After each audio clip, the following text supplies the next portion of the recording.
In primetime news this evening, political bombshell, yet another vacancy on the government side as St. Ann Northeast MP resigns. Finance Minister defends the government's handling of the country's debt. And uncertainty at Clarendon schools as many students have no uniform to wear. And good evening and welcome to Primetime News on air and online at onespotmedia.com. I'm Archibald Gordon. And I am Andrea Chisholm with a preview of what's to come in business news. Here's Javon Keys. Well, Andrea, the government is looking to strengthen the pipeline of public-private partnerships through an MOU signed with the IFC. What's that all about? I'll give the details later on. Public-private partnerships. PPPs.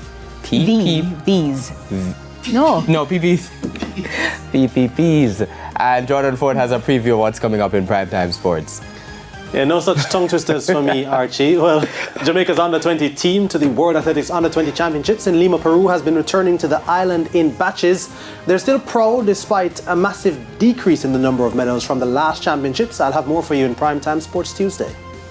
Thank you, Jordan. There's also sports commentary, E-Prime, and weather in this newscast. But before the break, the feedback question. And this evening we're asking, what are your thoughts on two members of parliament announcing their departure within a week? Share comments online, facebook.com/television Jamaica, and post on X at TVJ News Center. Stay with news in detail right after the break.